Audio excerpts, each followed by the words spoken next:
So on behalf of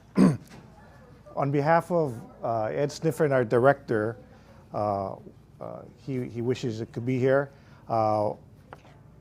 Welcome to what we call the Līhuʻe Airport Optimization Plan. But before I start, I'd like to do a pule. So if everybody could stand, and those standing can continue to stand. Just very quickly. Eke akua. We gather today in gratitude for this beautiful island of Kauaʻi, for the mountains, for the ocean, the rain, and most importantly, for the people who call this place home. Bless this meeting and for the work before us.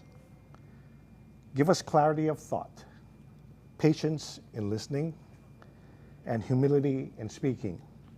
Help us act with aloha, to honor one another, and to make decisions that uplift our community. May our words be thoughtful, our intentions be good, and our actions reflect care for this aina and for our future generations. Amene, and thank you. So the Līhuʻe Airport Optimization Plan, as we call it, LAOP, we came out to your community back in 2022. And at that time, we presented a master plan, and we appreciate all the comments that we did receive back in that year, about 3 years ago.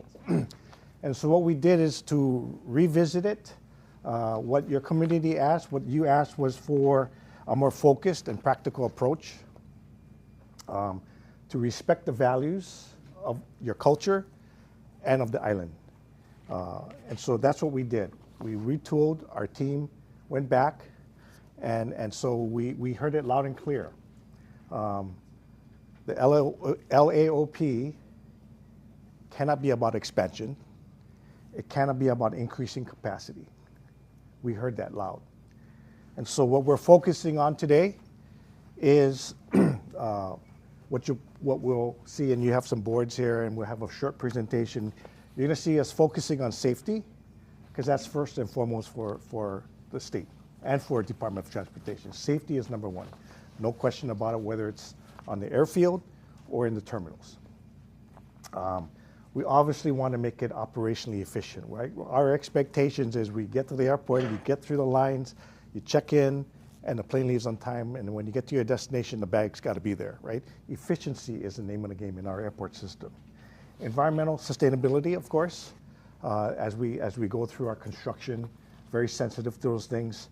And above all, for us as passengers, we want to improve our passenger experience, first and foremost. So today, I hope that it'll be a meaningful engagement. It's a two-way communication. We hope to have this conversation with you as you go around the boards. And so we will do that presentation, and then you can ask some questions, and then our team will be there to ask more specific questions after that. And so know that this is your meeting. It's a community meeting. This is a community-based process. And so we, again, appreciate all your time and really look forward to the dialogue that we have. So thank you. I'll call it, introduce Andrew here. Good afternoon. Thank you for your time. As Kurt mentioned, we are here to talk about the Līhuʻe Airport Optimization Plan. So our topics here that I'll be presenting on is the objectives of the project, review of the existing conditions that we've completed to date, and also review of some ongoing projects and some priority projects that HDOT has for the airport. And then I'll briefly explain the various stations we have around the room here.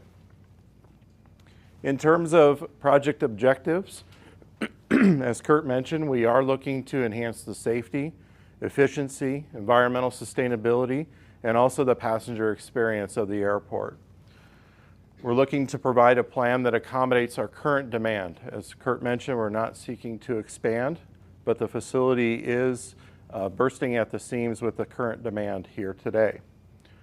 And we want to make sure that when we're proposing improvements, we are keeping that in mind, that we're proposing things that are right-sized for the current demand. We have been collecting information about the airport. A lot of what I will share probably is not new to you or news to you, but want to make sure that we're communicating what we've been observing so far, and if we're missing things, please let us know today. As stated, the facilities are generally undersized. Starting with the parking areas, those are undersized if you're a public traveler. Also, if you're an employee at the airport, you will be struggling to find a parking space at times. The ticketing area, while the ticketing area itself is probably of an adequate size, having the explosive detective machines inside the ticketing area does eat into that space. Makes it also challenging for you as the passenger to navigate that area as well. The security checkpoints, there are multiple of them. That creates some inefficiencies and makes it a little more challenging for you as the passenger to navigate as well, trying to see which one is open, where do I need to go. From a staffing perspective for TSA, it requires more staff for them to manage and man multiple checkpoints. They're also out in the open, so it creates a challenging situation for you as the traveler. You're out in the elements. Additionally, for our employees that are working at the airport, they're in the same outdoor environment all day long as well, which is also very bad for the equipment. So the equipment tends to break down, require more frequent maintenance than if it was inside a conditioned space. The restrooms are small. They're also dated. So those are some things that we've noticed as well. And the hold rooms are also inadequately sized for the types of aircraft the airport experiences today. So the hold rooms are really built, the airport was really built for a different era of travel, primarily inter-island traffic, smaller planes.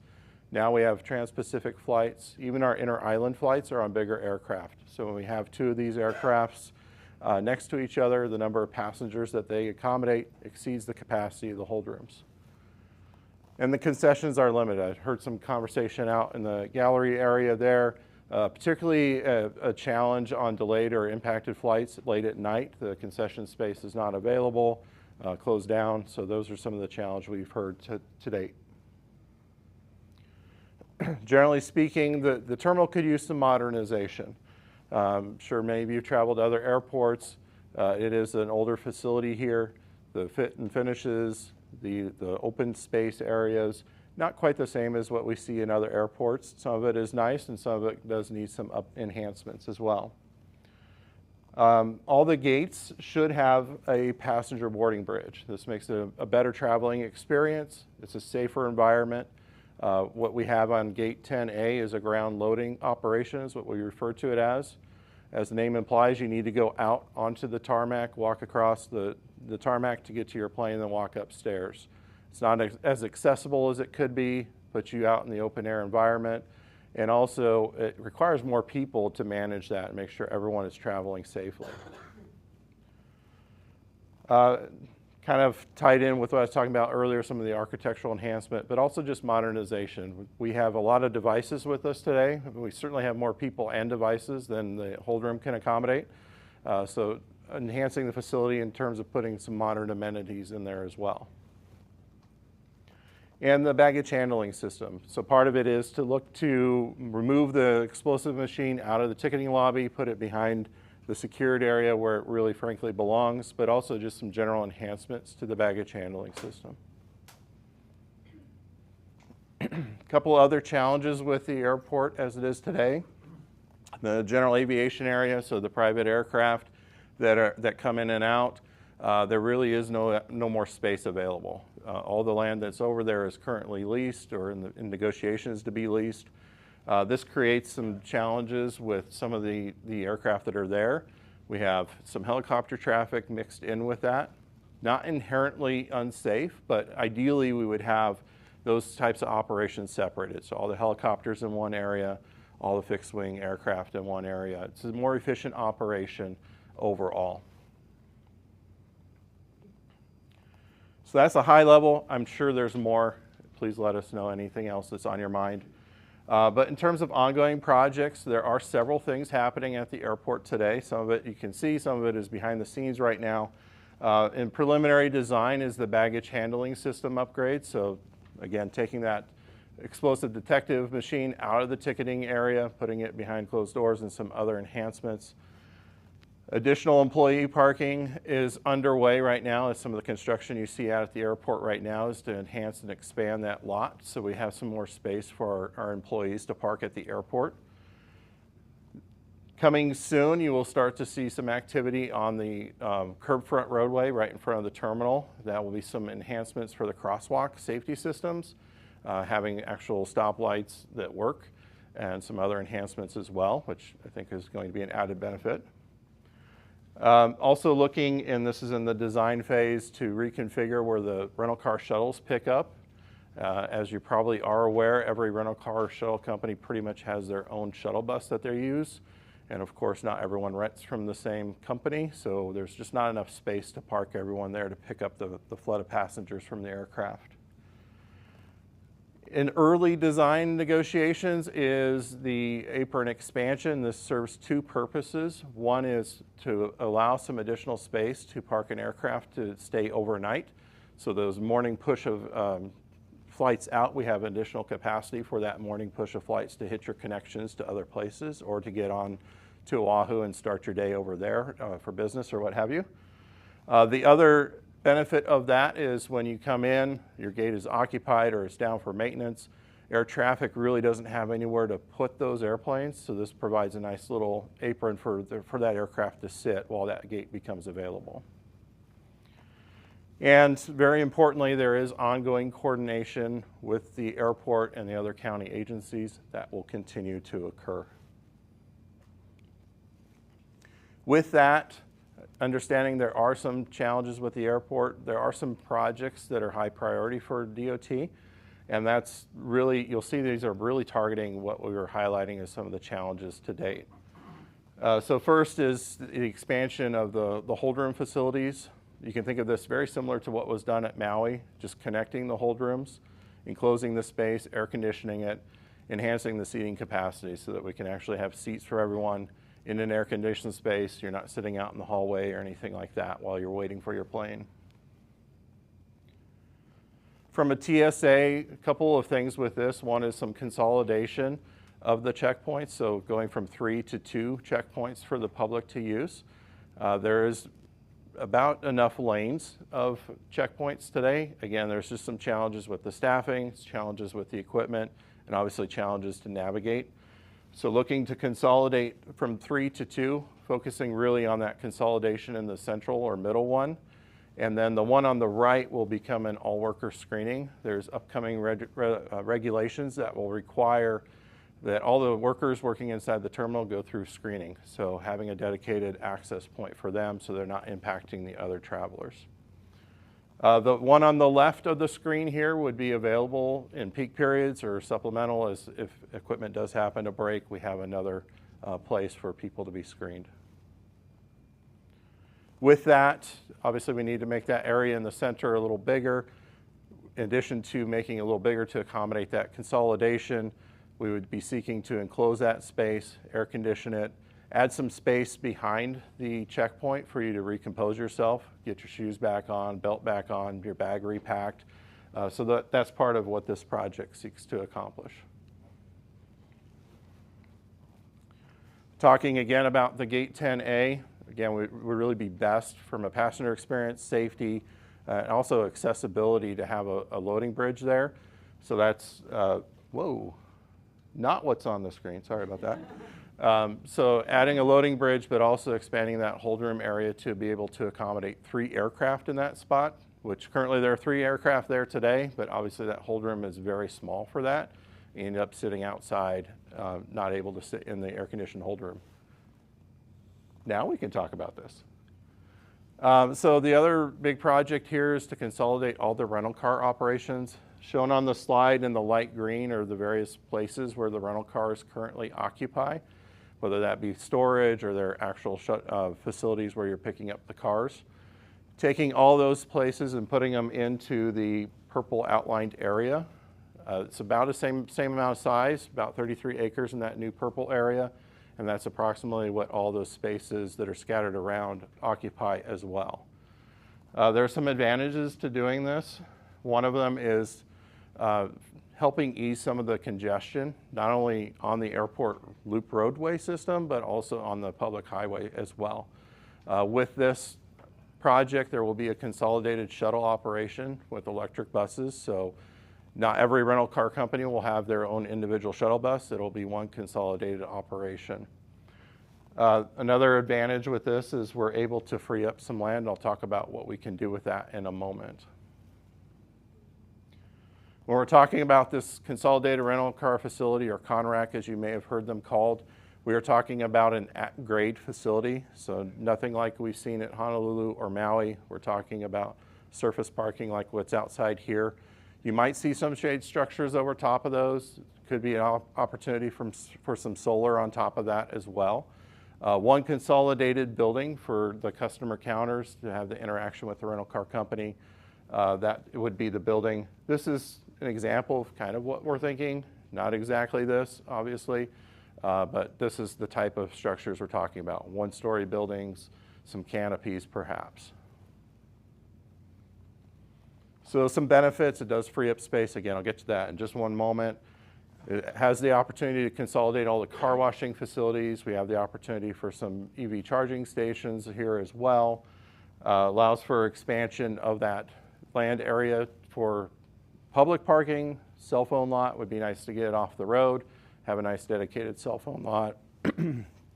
Dedicated space for an Uber Lyft staging area as well.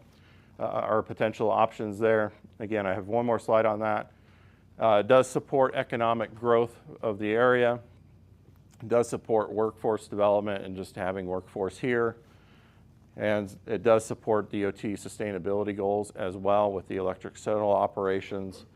And it provides some efficiency in the operations, particularly on the curb front. We're reducing the number of vehicles there. We're also taking some traffic off the public highways as well. So what do we do with that space? Obviously, a portion of it would need to go to the public parking. Again, that is undersized today, so we need some additional public parking. Employee parking could be positioned there as well. Again, we do have the opportunities for Uber or Lyft to have a staging area, a cell phone lot, those sort of things. Other opportunities may be having a dedicated airport operations building. Currently, the airport administration offices are inside the terminal building.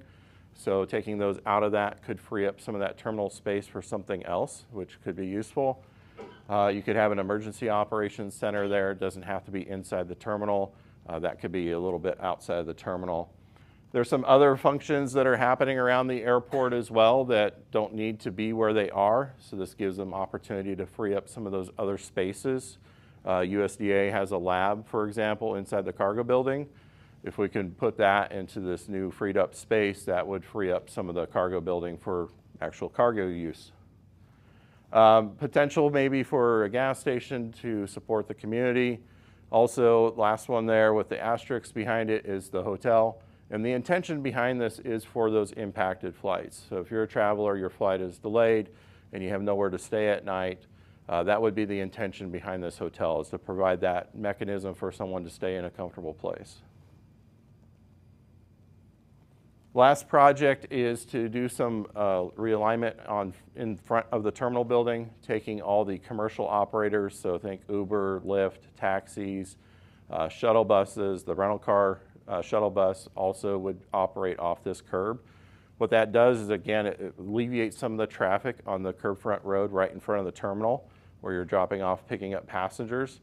It also makes it easier if you're navigating around. You're not having to cross some of these larger vehicles like buses, for example. So again, thank you for your time in the middle of the day. We really appreciate you coming out. We look forward to hearing from you. Again, I encourage all of you to go around and talk story. This is your community airport.